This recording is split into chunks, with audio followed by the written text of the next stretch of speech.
Hey crochet fans, Tasha here with Forever Bliss Crochet. In this video we are talking about how to do post stitches. I will show you front post stitches and back post stitches. And then in the future videos I'll show you how to use those stitches together to make other visual effects.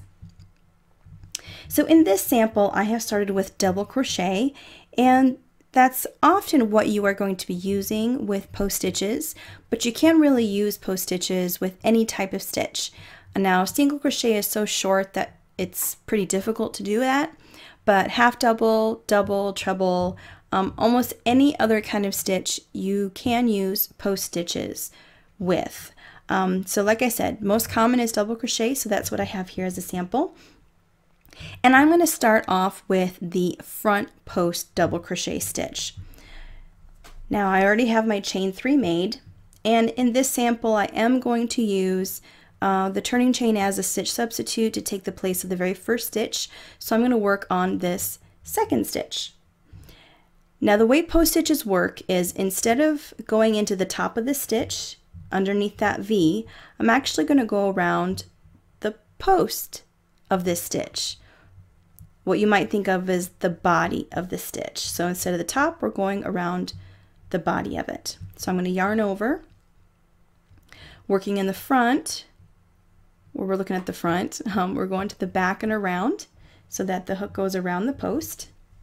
I will yarn over and pull that around the stitch, and those are my 3 loops for a regular double crochet, so I will finish it off like a regular double crochet. So there we have this new stitch attached to the post of the stitch on the previous row. So that's what I'm going to do all the way across. Yarn over, go around to the post of the next stitch and pull around. There's my 3 loops, and finish it off. Now naturally, as you do this on your own and with experience, you're going to come up with your own strategy of how to hold your fabric and how to maneuver your hook. There's not a right or wrong way. There are better ways than others. And what you see me doing here is what has worked for me. But the main thing is that you are getting your hook around this post and completing a double crochet.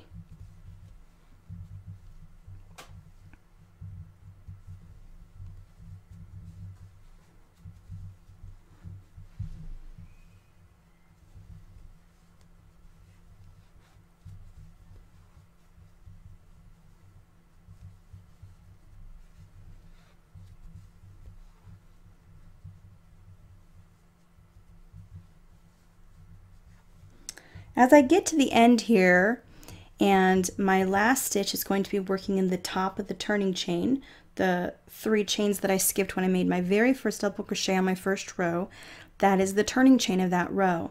I do want to work in the top of it to make my final stitch. But since I did not work into the top of this stitch, it is still exposed on the back, and I don't want to be confused about working into that instead of the top of the chain. So instead I'm going to look for my chain and count up. 1, 2, 3. Now you can see this little part is right next to it. It would be very easy to think I could work right into there, but that stitch has already been worked, so that wouldn't be true. In this case it's easier for me to count up and make sure I get into the correct place. I'm just going to do a regular double crochet here on the end. So it looks like that. So here is my first row of front post double crochets attached to the front of the posts of the previous row. So now let's try the back post double crochet. I'll do a chain 3 just to get going on the next row. So you can see, since we did not work into the top of the first row of stitches, that is actually left exposed here, and it gives this ridge effect. So that's a design detail that comes into play here with these stitches. So instead of working into the front of the post, I'm going to work into the back of the post. And it's okay to turn your fabric so you see the back. Place your hook underneath the back of the post. Pull your loop around. There's your 3. Finish that off and go to the next one. Now again, how you hold your fabric and how you get around the stitches is going to be up to you as to what works best. What I like to do is actually fold my fabric. So here's the stitch, next stitch to work into, and actually fold the fabric down so the stitches on either side are out of the way. And I do that because when I yarn over and I pull around this post, especially working on the back, it's easy for this hook to get caught on all kinds of other parts of your fabric. So I like to fold the fabric so that all those other parts are out of the way. And sometimes you can still get hooked on something, and that's okay. Just figure out what you're doing and devise a way to improve for the next time. So here we go, finishing off that double crochet.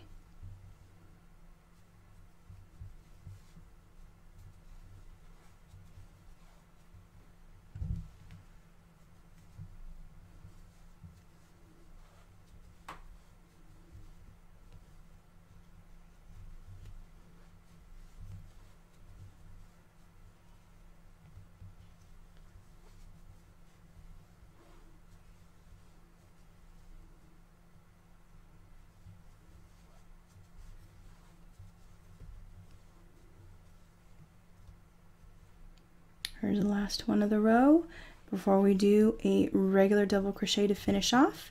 And again, I'm going to count up 1, 2, 3.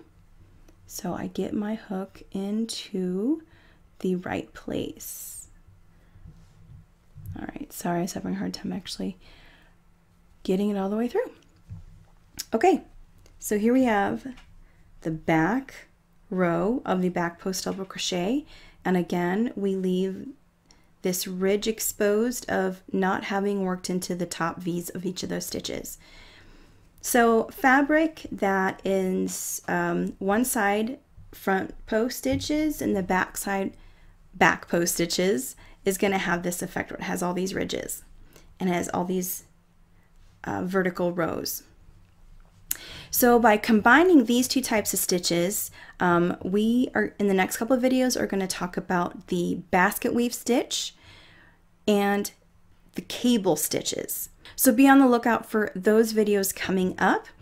If you have suggestions on how you do your front and back posts that might be a little different than mine, go ahead and leave a comment and let us know. There might be someone who gets some insight out of what you share with us rather than what I do. Like I said, people come up with their own ways of getting it done, but as long as you have the base of your stitches around the post, whether front or back, that is what the whole objective is. If you like this video, please give it a thumbs up and share the channel with those who love crochet. And be sure to check out the upcoming videos on how to use these stitches in other types of patterns. Happy crocheting, and I will see you on the next video.